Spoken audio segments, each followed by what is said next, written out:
Well, greetings there, YouTube. Just wanted to do a quick video about a video that Pastor Dean Odle did. I apologize if I'm slaughtering your last name, Pastor Dean. I don't know if it's Odle, Odell, but anyway, I'll just refer to you as Pastor Dean. My apologies. He posted a video on YouTube called Creation Truth and the Face of the Earth. And in this video, he claims that the Earth is flat. So I just wanted to do a little analysis about what he says to see if what he's saying is accurate. So have a good listen. So the Bible says in 1 Thessalonians 5, prove all things, hold fast to that which is good. So in April of 2016, after Kevin bought a $600 camera called the Nikon P900, we took a telescope and a P900 camera and an engineer named Paul Kelly, graduated from LSU, been an engineer for 30 years. We went to Mobile Bay. We went down to Fairhope, Alabama. As you can see here, this is the pictures. I've done some analysis of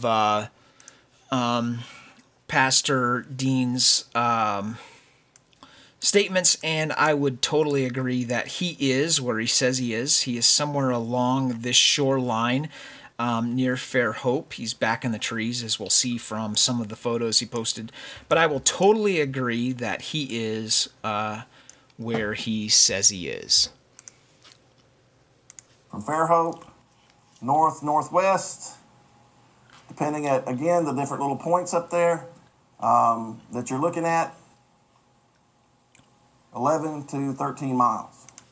I've done some analysis, and I would say that he is at 12.57 miles. If you're looking straight across, due from Fairhope, due west, we're looking at about maybe 10, a little over 10 and a half. We've checked these, double-checked these. So this was us. Notice that he says check these and double-check these. So basically he is stating that he has really put in the due diligence to share the truth with you. Back in April of 2016 doing this. That's me and Kevin and our engineer Paul Kelly with us. I want you to note from this photo where they are from the water, that they're not at water level. They are back in the trees, and the height above the water level is hard to determine. And of course, let's look at some of the pictures that we found. Of course, let me show you this right here. The Earth curvature calculator on this. We did it at 6 feet. Calculated 6 feet, 12.5 miles. That comes to 60 feet of curvature that should be blocking our view. 60 feet. I've done similar analysis here. If the viewer height above the water is 6 feet at 12.57 miles, we do see that our hidden, now this doesn't describe the curvature that is blocking, the actual bulge between us and the object is about 26 feet, but because the horizon from our advantage is only about 3 miles away, we would see that about 61 feet is hidden. If we accommodate for standard refraction, which we'll talk about in just a little bit, we're about 50 feet hidden. Now, when I look at these photos, I am not convinced that they are only 6 feet above the water. I would say that this tripod is somewhere around 5 feet, 4.5 to 5 feet. So to say that they're only 1.5 feet above the water level from this distance here to the water, I don't buy it. I'm guessing that they're somewhere between around 8 to 10 feet above the water level. It's kind of a moot point, but when we, for example, we put in 8 feet, we see that actually our hidden goes down to 55.3, and if we account for standard refraction, we're down to about 44.5. If we go to 10 feet above the water level, we can see that our hidden is about 50 feet, and our refracted hidden is about 40 feet. Take it for what you will. I'm not convinced that 6 feet is an accurate figure here, but I wasn't there, so I'm just going to take his word for it. That's a 6-story building. These are the pictures that we received back then. And also, when I was confronted at the Flat Earth Conference by Dr. Danny Faulkner of Answers in Genesis, he confronted me and said that our pictures from this day was a mirage because of temperature inversion or was refraction. I went to another friend who runs Weather Trends 360 and said, I need the data, I need the temperature, air temperature, water temperature, and for these dates, and he gave me. And so we were there during the hottest part of the day, just like we were this past Saturday. The air temperature was higher than the water temperature, so the conditions for temperature inversion and refraction did not exist. Okay, I want you to clear this. He clearly says that the air temperature was warmer than the water temperature. He then states that inversion and refraction do not exist. I'll totally agree with him that inversion doesn't exist. When the air temperature is colder than the water temperature, the water will heat the air, and the hot air will then rise, the cold air will fall, and so you'll get this convection current that really distorts the images in the background. No refraction would exist when the air temperature and the water temperature are equal. Now, it's really hard to find a time across 12.5 miles of water where the temperature and the water temperature is equal. But you will find that the image will become really stable when the air temperature is warmer than the water temperature, because in this scenario the water will actually cool the air right at the surface, and so that cold air will stay at the bottom and the warmer air will stay up high, so you don't see the convection currents. It is not a true statement that refraction will not exist in this scenario. Inversion and the convection currents, I will agree, will not exist. And here the air can be incredibly stable, but refraction will most definitely happen when you have a difference between the water temperature and the air temperature. How much refraction is really going on this day is tough to say, but we can confidently say that some refraction is happening because he states that the air temperature is warmer than the water temperature. So the air right at the surface is actually cooler, more dense, and so as you are looking across the water, that denser air will bend the light down, which will make the objects appear higher than they actually are. In this scenario, it's a moot point, as you'll see in just a little bit.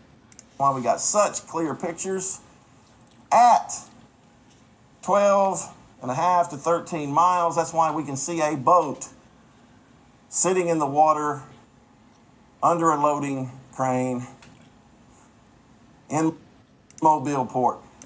Okay, so he says that this boat is sitting in the water under a loading crane. Now this is where things get very interesting. I've done the analysis on this. Here, this red line is a line of sight line from Fairhope to this building, which we can see actually through the construction gantry. This building right here. And so when we are looking, we see that we can actually look right through. Here's the construction gantry crane right here. By the way, BAE Systems is not a company that loads ships. They actually build ships or retrofit ships or repair ships. They are not a ship loading company, kind of a moot point, but the purpose of this crane is actually to dry dock ships for repair. And so when we look at his photo, we are looking right through the gantry crane to this building behind from Fairhope. And that is exactly what I've shown here. Our line of sight from Fairhope goes right through the gantry crane, and we can see this building right here directly behind it.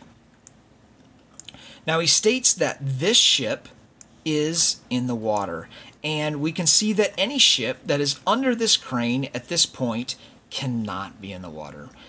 It being in the water is impossible. It is clearly dry docked under this crane. Now this crane can move back and forth, and so could the ship be here? When we look at the line of sight, clearly somewhere the ship is sitting in this area with the gantry crane above it. In between the observation point and the ship, which is not sitting in the water, is this gantry system. Now, we've got this building, we've got this gantry right here, we have got trees, we have got these buildings, we've got this bank of trees here, and we've got these bluffs. So this land, from the observation of Fairhope, is actually between the ship and the observation point. He misstates when he says that this ship is sitting in the water. There is no way this ship, even if it is sitting in the water over here, which doesn't make any sense with what we see, there is all of this right here in between us and the observation point. My question is, when you look at this photo, he says the ship is sitting in the water, and I'll agree with him that this ship appears to be sitting in the water. My question is, where are the trees? Where are the buildings? Where is the gantry that would be somewhere over here? Where are the bluffs? We simply can't see them. Why? And secondly, where is the bottom portion of the hull of this ship that is under the gantry? I would say that obviously the water line right here is hiding it from our view. We cannot see it. This ship is not sitting in the water. It is dry docked, and all the things that are right here, this whole area is actually hidden by the curvature of the earth.